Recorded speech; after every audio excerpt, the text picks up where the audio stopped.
โอ้ยได้ยินเสียงข่อยพันยิ้มบ่ยังหนาวบ่มื้อนี้คือใส่สุดนี่บ่เอ้ยมาแตะนอนอยู่ข่อยมากับหัวเมื่อพอได้ยินเสียงปากข่อยยิ้มบ่ทันได้เรียกเบิ่งซั่นนะบ่ตื่นแต่โดนแล้วมื้อนี้เจ็บปากเดี๋ยวน้ำลายหัวโจกสวัสดีท่านผู้ชมสบายดียามแรงพี่น้องจ๋าตอนนี้จะทุ่มหนึ่งแล้ว6:52 นาทีเน็บบ่ถือบ่จักเนาะโอ้ยยายรวยใส่เสื้อให้หลานกระเบิ่งแน่พี่มันลื่นคลาดอยู่เนี่ยโอ้ยใส่เสื้อว่ามันเป็นอะไรเสืออีนางนี่ว่าบ่ยายรวยแม่นเนาะตาบ่ดี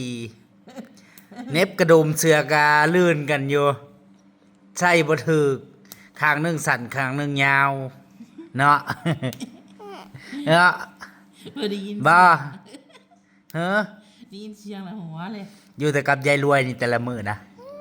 บ่มื้อนี้อากาศด้านนอกห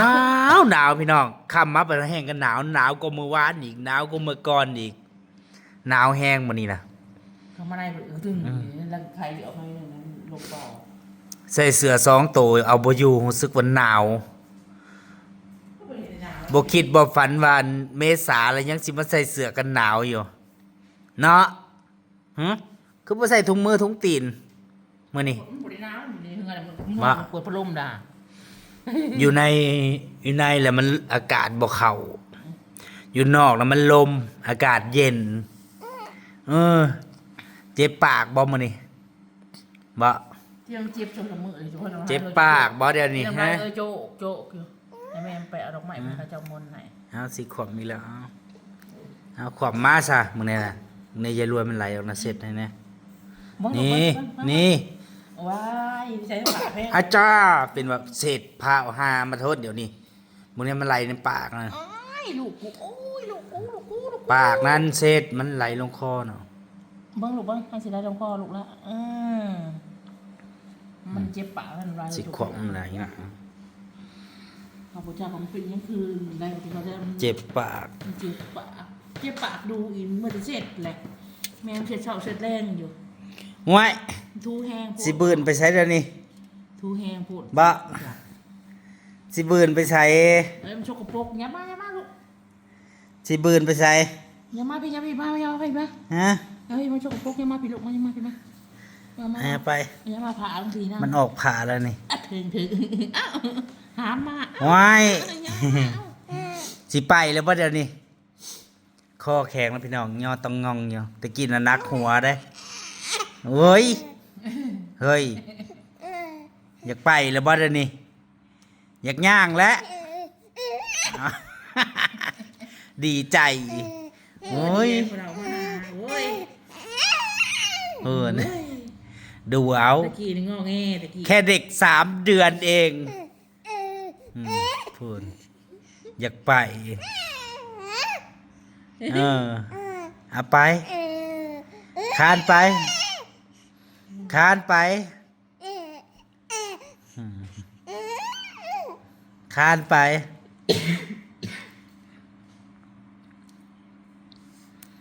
มาพี่คานมาพี่มาเดี๋ยวคานมาคานไปบ่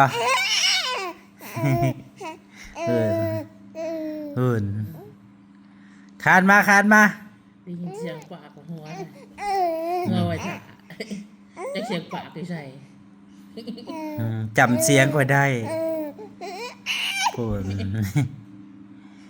คานมาคานแปลว่าตีนบ่ยันไปเนาะคานมาตะกี้นักหัวยกหัวบ่ได้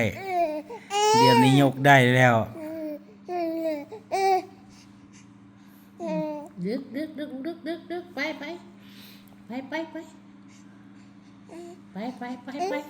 ตื่นแต่หึงแล้วนี่นอนจักเทื่อแล้วมื้อนี้เมื่อวานนี่นอนรอบเดียวบ่นอนจนดึกจนดื่น3 ทุ่มก็ยังบ่นอนจักนอนจักทุ่มบ่เมื่อคืนจักขี้พุ่นอยู่กันปะเอาไปทำเลย มันเลี้ยวเบิ่งมันบ่อยากนอนมันเลี้ยวไปทวงเงินโทรศัพท์มันเป็นเงินจะพองอีกมันหายน่ะ ง่อยง่อย บ่อยากอยู่เลยแล้วบ่เป็นเงินจะพอง มื้อนี้นอน2เทื่อแล้ว จ้องเถื่อเบิ่งบ่ คานมาพี่คานมาพี่คานมานี่คานมาคานมา ไปลูกไป อืม ไปลูกไป อากาศเย็นเย็นพี่น้องด้านนอกมื้อนี้แห้งกันหนาวคักหนาว เจ็บปากปะลูก มา อะไรก็แล้วเจ็บแม่มันสู้แห้ง เจ็บปากน้ำลายเหยอยู่ สู้ทั้งในมันก็บ่ โอ้ เข้าย ในมันบ่อาหารมันจะสู้แต่ในนอกมันเจ็บ มาคานก็ได้บ่ไปอยู่แต่หมองเก่ามีแต่หมุนขึ้นเนียนเข็มนาฬิกานี่อืมโอ้ย3 เดือนนะไม่ใช่5 เดือน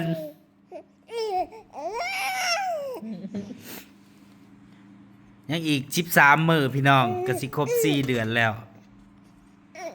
อืมมาขายันไปบ่เป็น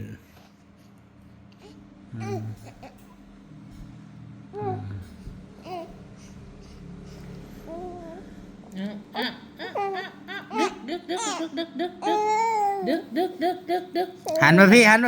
เมื่อยเลย หันมาดีเร็วหันมาอาคารมาคาน เพิ่นเมื่อย คานบ่ไปแล้วก็อยากให้อ้ายยายรวย กินนมอิ่มเพราะว่ามะเมบบ่มันไหลคืนหุย นั่งอยู่ เมบแล้วมันแน่นท้อง นั่งเบิ่งปะเถานั่งเบิ่ง นั่งอยู่ สวัสดีค่ะสบายดีพี่น้อง สวัสดีป้าลุง เร็ว ไว้ลูกไว้มา ๆเร็ว เฮียนเห็ดสบายดีป้าลุงถึงลูกละสวัสดีจ้าจ้ะ ๆหุยมื้อนี้มันสิออกอีหลายเสร็จให้ในยายรวย กินนมอิ่มแม่เพิ่นยังเฮ็ดกับข้าวอยู่ในครัวพุ่น ปุ่น นะ ต้มปลาดุกป่นมาต้มปลาดุกป่นกินบ่ต้มปลาดุกป่นหึอากาศหนาวอีกแล้ว หนาวมาหลายวันแล้ว หนาวมา4 มื้อ5 มื้อแล้ว เสร็จในยายรวย เจ็บปาก เจ็บปาก ดีแต่บ่ให้ บางคนน่ะเจ็บปากแล้วกลืนน้ำลายบ่ได้กลืนนมบ่ได้แล้วก็ให้ เดี๋ยวว่าจะมากินนมน้อยๆ เฮ้ยหยังฮะไปใส่บ่ ยังไงผู้ชาย ไปใส่ ยังไงลูกผู้ชาย อย่าเอ้ยอย่าโอ้ยอย่า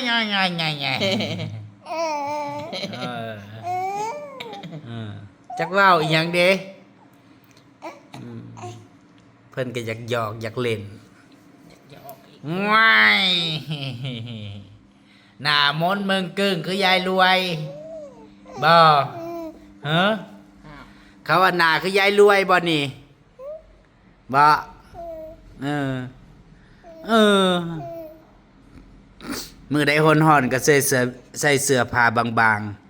ๆใส่เสื้อสายเดียว มือใดหนาวๆก็ใส่สุดหนาๆใส่แขนยาวอยากย่างได้เสมอนี่อยากให้จับย่างไอ้ย่างมาย่างมาส่วนใหญ่ก็บ่ได้ออกจากบ้านนะพี่น้องอยู่แต่ในบ้าน มาอยู่บ้านแห่งบ่ได้ไปไสเลยเนาะออกดังนอกก็บ่ได้ขี้ฝุ่นมันหลาย อยู่แต่ในบ้าน อยู่แต่กับยายรวย กินแล้วก็นอนบ่ งวยเดี๋ยวยายรวยกับสิหนี้ป่าอีกแล้วลากนี้ไปเต้นหน้าห้านหมอลำนี่แหละอีกบกินมือนี่บ่จะมีหมอลำอีกแล้ว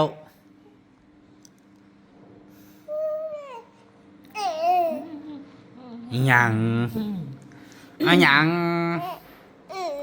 อิหยังอิหยังเดี๋ยวนี้ เมื่อยบ่ลูกเมื่อย อิหยัง เมื่อยเล่นบ่นั่งเมื่อยเล่นบ่เมื่อยเล่นบ่ลูกบ่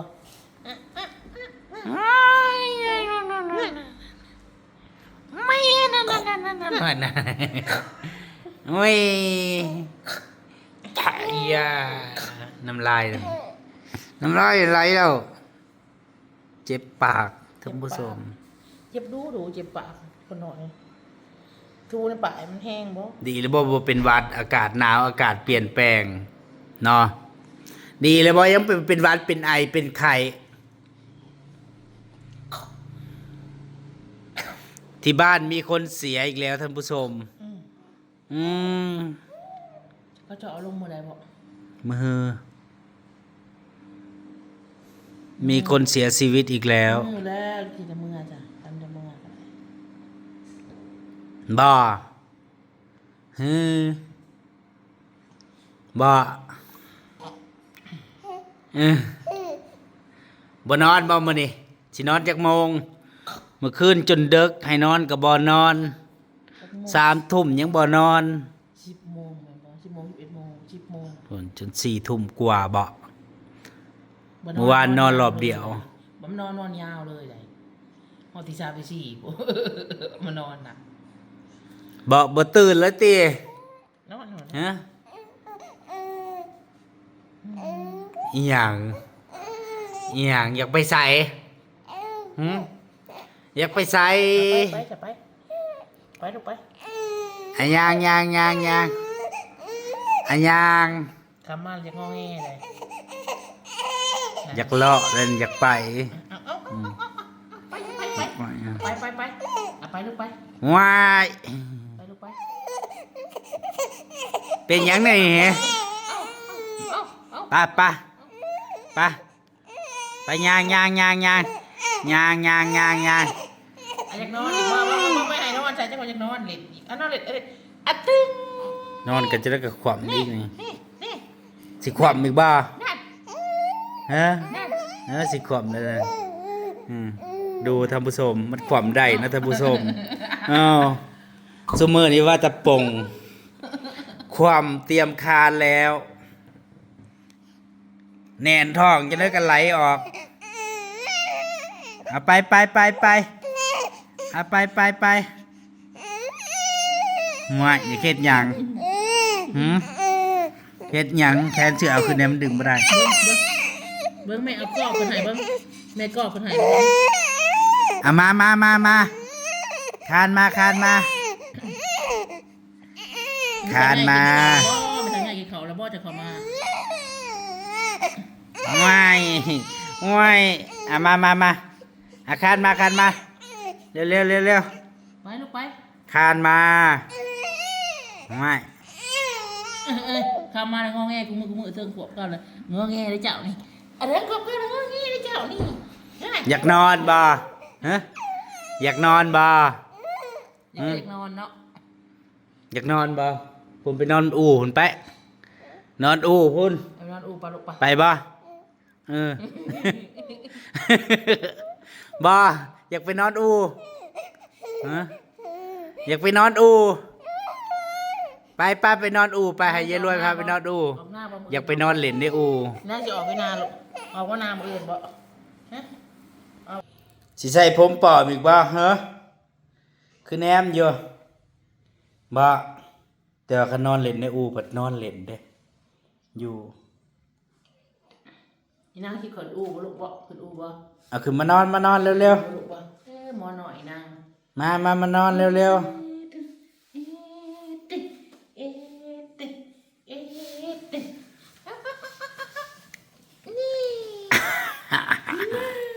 เฮ้ยยิ้มบ่ มักเบิ่งนี่บ่อิหยังหึอิหยังนี่มักเบิ่งอันวิกผมเจ้าของเนี่ย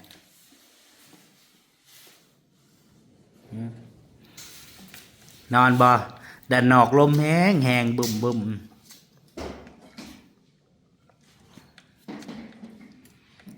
นอนนอนนอนนอนนอนเร็วๆมันนี่ก็คือสิบ่รับง่ายดอก อ้าว ดีแต่นอน ดีแต่นอนอัน2 เทื่อแล้ว อันลายเลยดีกว่า โอ้ยอิน เล เลย ยอันตุ๊กตาเขาสิ อุ้ยตุ๊กตาเพื่อนนี่นะอุ้ยดูสิตุ๊กตาคายนี่สลักชื่อด้วยน้องอลิศ มันมากับที่นอนกับมัน อืม กับหมอน นอนนอนนอนนอนน้ำกันนี่นอนนอนนอนนอนนอนนี่จับเอาตุ๊กตาเจ้านะกอดกันอีกบ่กอดกันอีกบ่มื้อนี้คือสิบ่นอนง่ายบ่นอนบ่มื้อนี้นะสิเล่นอยู่นี้หมอนมันดับหมดแล้วเว้ยไม่ดับเลยเดี๋ยวไปสักไว้ นั่นแหละท่านผู้ชมมื้อนี้ก็พอดีอันมาก็มาแวะร้านชาวแสงก็เลยแวะมาหาร้าน เส้นเก่าเส้นเดิมมาหาทุกวัน ส่วนใหญ่ก็สิมาส่งคำๆอะ นี่ ไปแล้วสบายดีสะ สบายดี สบายดีเร็วเร็วเร็วเร็ว บ๊ายบายลูกบ๊ายบาย คอยเมื่อปลาได้ บ๊ายบายลูกบ๊ายบาย คอยเมื่อปลาแล้วนี่ บ๊ายบายลูก บายบาย บ๊ายบาย บายบายไปกันเด้อ สบายดี ไปก่อนเด้อ ดีหนูลูก ไปแล้วเด้ออยากเล่น เดี๋ยวคือมาเล่นในอู่ อยากเล่น